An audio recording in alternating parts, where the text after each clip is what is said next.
let me be clear, I am profoundly sympathetic to those who are going round shoving up the St. George's crosses. But equally, there is something, let's be honest, pathetic and empty. That's just, the reason I think is very simple, that the idea of Englishness has been evacuated, that it's empty.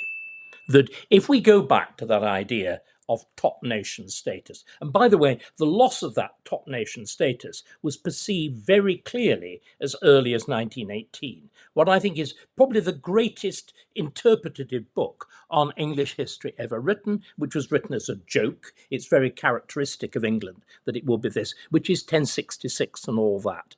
Do you remember, Douglas, the last sentences of 1066 and all that? I don't. They're very wonderful. What is it? It's commenting on the treaties of Versailles, the end of the First World War. After the treaties, America became top nation, and history came to a full stop.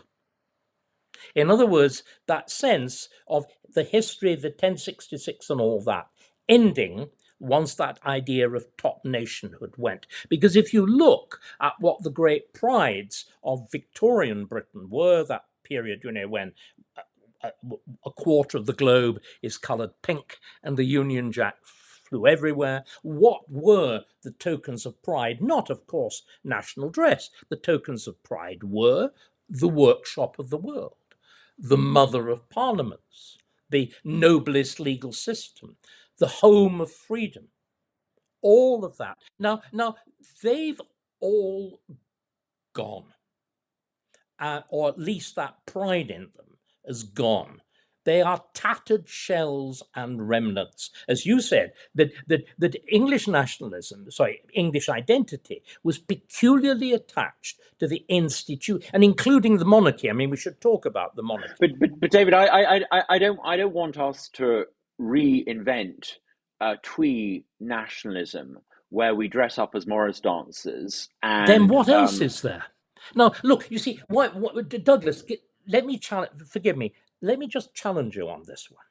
There was this remarkable incident you may have seen where a school says everybody, I can't remember which one of the multitude of months of celebrating wokery or multiculturalism, but the school gave an instruction that everybody should turn up in dress to commemorate or celebrate their culture.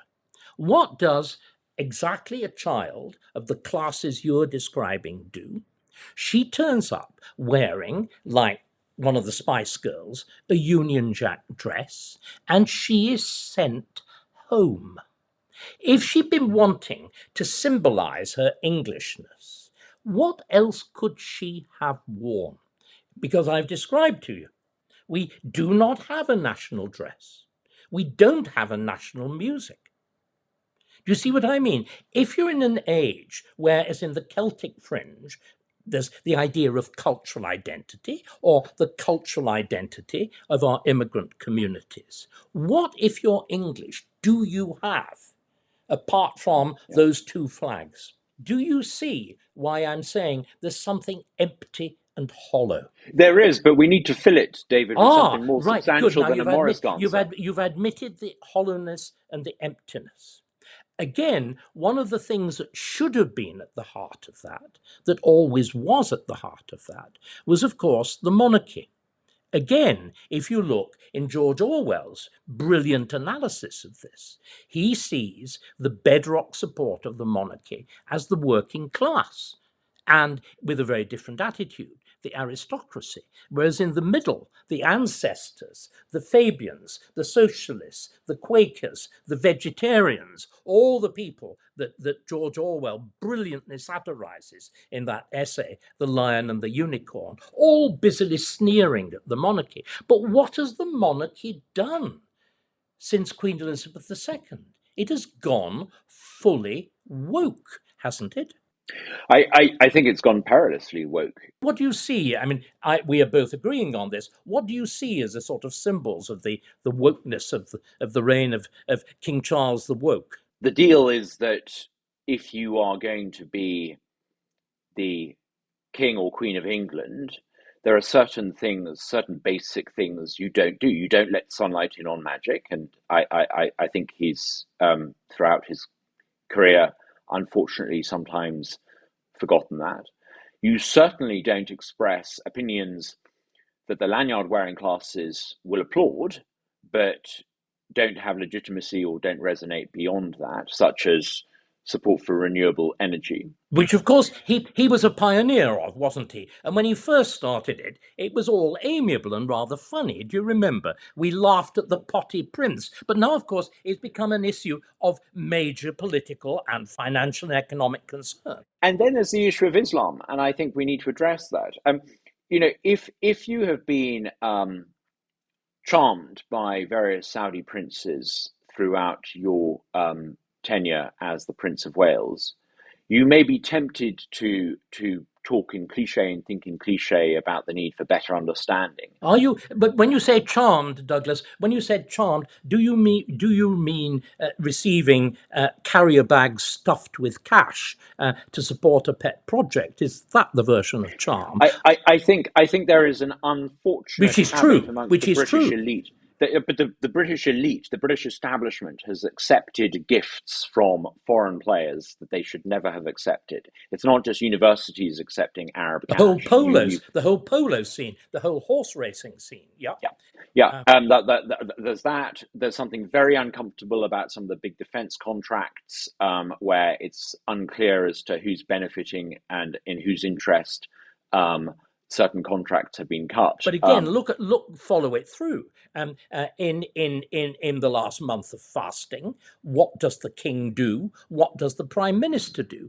On successive days, in the Great Hall of Westminster, the absolute heart of the English Constitution, you have a Muslim feast, followed by in St. George's Hall in Windsor Castle, the king hosting another one.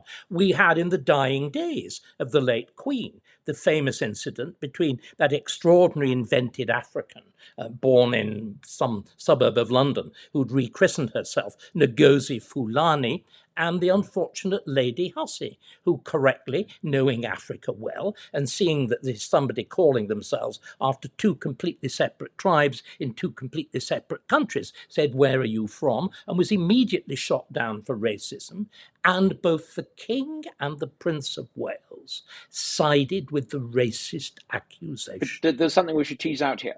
If you are so lacking in moral self confidence, in your own sense of moral standing as a monarch, that you really feel that you have to bend to this activist who complained about the way a lady in waiting had spoken to her, that's slightly terrifying, because how can the country survive if the head of state has so little moral self confidence that they feel they have to kowtow to these people, that they have to bend the knee to these people?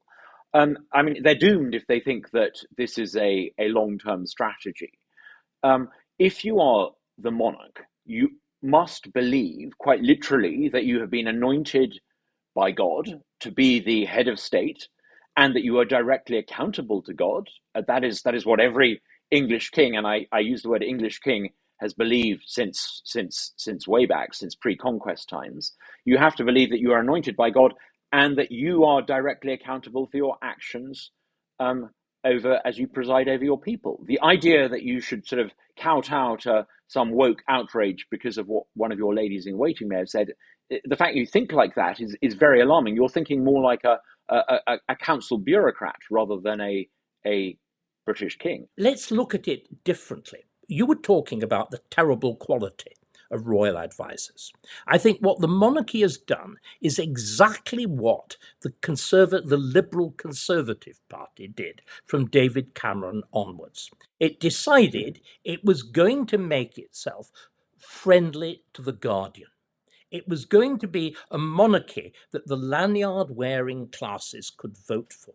But of course, as you well know, even when the Conservative Party makes itself practically indistinguishable from the Labour Party, the lanyard-wearing classes and their clients will not vote for it. In other words, you finish up by doing what Cameron did and what I think King Charles is doing. You lose your real supporters and you don't gain any new ones. And the monarchy has made that catastrophic error. So once again, going back to our poor chaps who were trying to reinvent England, the institutions that they used to value have turned against them.